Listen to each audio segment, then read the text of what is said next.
நம்ம ரீச் தமிழ் மக்கள் வந்து தமிழ்நாட்டுல சரியான ரீச் உங்களோட சேனல். என்னைக்காவது ஆசை இருக்கா கமல் சார் எப்படியாவது நம்ம வந்து பார்த்தா சார் நாலு தடவை பார்த்துட்டோம் சார் அவரை. சூப்பர்.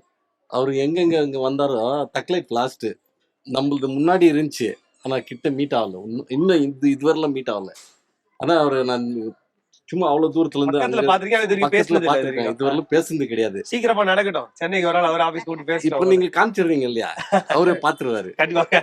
எங்க பசங்களுக்கெல்லாம் என்னன்னாக்கா இது ஒரே ஒரு ஆசை, அவரை போய் நான் ஒரு வாசம் மூத்தாரேன்னு கூப்பிடணும். மூத்தாரு ஆமா, இவங்கெல்லாம் பெரியப்பான்னு தான் சொல்லுவோம். பெரியப்பா அப்படியா? பெரியப்பா சின்னதுல இருந்தே பெரியப்பா அப்படியே கூப்பிடுவீங்களா?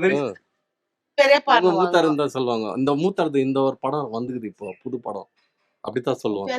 ஒரு வச்சுதான் கூப்பிடுவீங்க. நீங்க அண்ணன் அண்ணன் கூப்பிடுவீங்களா? கூட அவரை நான் பெரியவரேன்னு சொல்ல மாட்டேன்.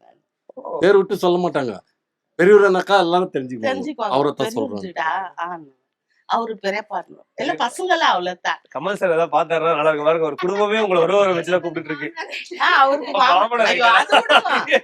எங்க பேர 5 வயசு தாத்தா அங்க பாரு, தாத்தா வந்துட்டாரு. இப்ப கூட தாத்தா விக்ரம் ஸ்டில் பார்த்தாக்கா தாத்தா அந்த சொல்லுவாங்க. பத்தல சாங் பார்த்தாங்க.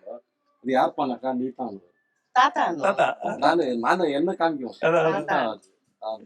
அந்த மாதிரி ஜாஸ்தி பேசுறோம் அவரை பத்தி. ஏதோ பாக்க வரேன்னு நினைக்கிறேன். இல்ல அதான் சொல்றேன் நான். எப்படியா ஒரு கண்ணுல படத்தை கட்டி போட்டு பேசுவாரு சார். இல்ல இது ரொம்ப இன்ட்ரெஸ்ட். ஏன்னா நீங்க எங்களுக்கு இல்ல, எங்க அப்பா இப்போ இல்ல, இதுல வந்துதான் நம்ம இல்ல. அப்பயே இவர கல்யாணம் பண்ண நம்ம வருன்றாரு. அது 30 வருஷம் முன்னாடி இருக்கு. அது வந்து கலைஞர் கலைஞன் படம் வந்துச்சு. தெரியும். காலேஜ் கிரவுண்ட்ல போய் ஃபர்ஸ்ட் முத பாத்துட்டாங்க.